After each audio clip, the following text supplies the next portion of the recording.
In a fast-paced industry like the e-commerce industry, being able to effectively manage and prioritize your product catalog and your product feed is key to optimizing your online sales. At Wake Up Data, we see on average that a product portfolio, a product feed is between 8 to 15,000 products.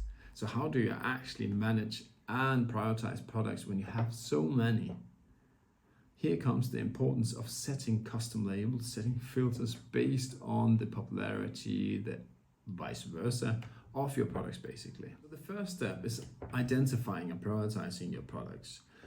And one thing that you could start by looking into low performing products or products that has a very low return on investment. Say that they have a very low price, meaning that if you allocate spend to it, you basically can't keep the investment that you're putting in the ad spend in when the price of the product is so low.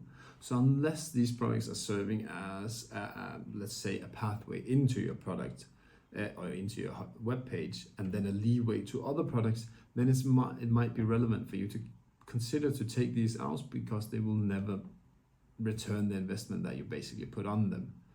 Same with underperforming products. There might be products that you see that are not that great. By prioritizing these products, or down prioritizing these products, you'll free up resources to actually focus on products that has potential to earn you more, let's say like that. And how do you identify these products that you actually should be focusing on? That can be anything from products that has a high conversion rate, has a high click-through rate, gets a lot of impressions through your advertising, or simply products that has a high profit margin.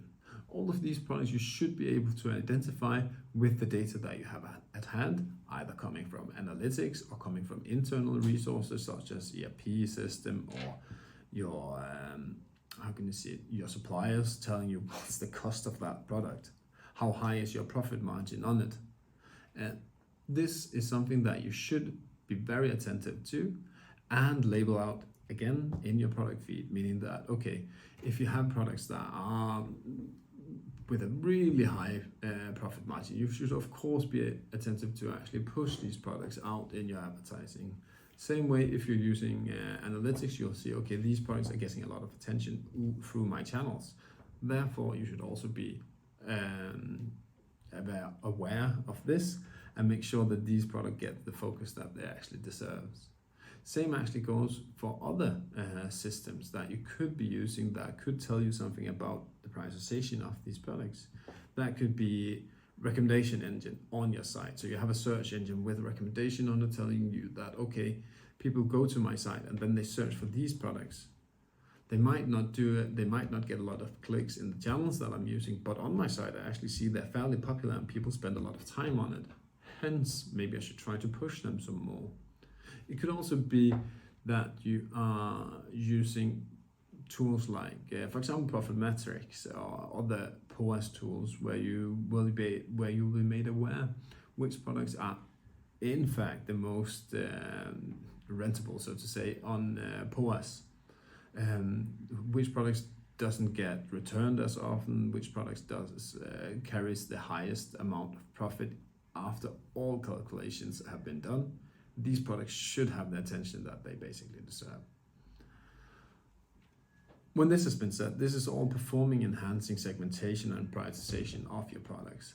The last part that you should be focusing on is products that will cause you to either violate policies out on the channels, make your product feed fail, say that you're selling products that are not eligible for search engine marketing. That could be if you're selling weapon or ammunition, for example, if you're selling sexual content. These things you need to be attentive to in order to make sure that your entire catalog gets accepted. You need to filter out these products that will violate the policies of that given channel. So now we talked about prioritizing the products through popularity, so to say how your analytics looks, the recommendation on your site, but also how your profit could affect how you prioritize your products. The next thing is looking into seasonability in your products. Are there any products that are affected? Are you serving a product range, a product category that is affected by the season of the year? So for example, are you selling winter clothing, ski equipment? Then it's important that towards that season that you identify these products so that you make sure that they're being put focus in both in your advertising and your advertising spend. And if you have a catalog that's wider than just that type, it's important that you differentiate in that catalog based on category type, based on brand, however you can identify it.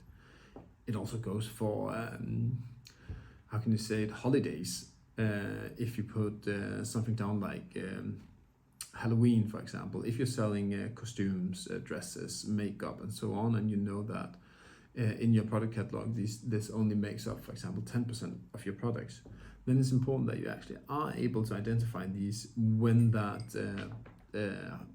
holiday season approaches, so that you'll be able to focus your advertising and your ad spend on these products. Also vice versa, so that when summer is approaching, if you have winter clothing in your catalog for some reason, that you'll make sure that you dial down the spend on these products. Unless you of course are doing a tremendous sale during the summer on your winter clothing. Last thing I want to talk about is stock and how that actually can affect how products should be prioritized in your feed. It's important that you differentiate between channels, because sending your products to Google, in there, I would never recommend that you filter out your products based on stock level, because Google will inactivate and activate your products based on this availability attribute that you send to them. So if they go out of stock, Google will deactivate the advertising, like most of you already know. So therefore, it's important that you keep all of your products in your feed when they're in stock or not in stock. Then you need to differentiate on whether or not it's coming back if it's out of stock. So if it's something that you'll decommission or not bring back in your product catalog, then you of course should filter it out, because then there's no reason that it takes up space in your GMC. However, for other channels such as affiliate, price comparison, SoMe, it's important that you actually filter out the products that you don't have on stock, so you don't risk advertising them on these channels. But for search engine marketing, keep them in unless they're not coming back. So that was a little part about how to prioritize and filter, segment your products. In the next lesson, we're going to talk about crawling and scraping and what this actually means and how it differentiates. So stay tuned. Have fun.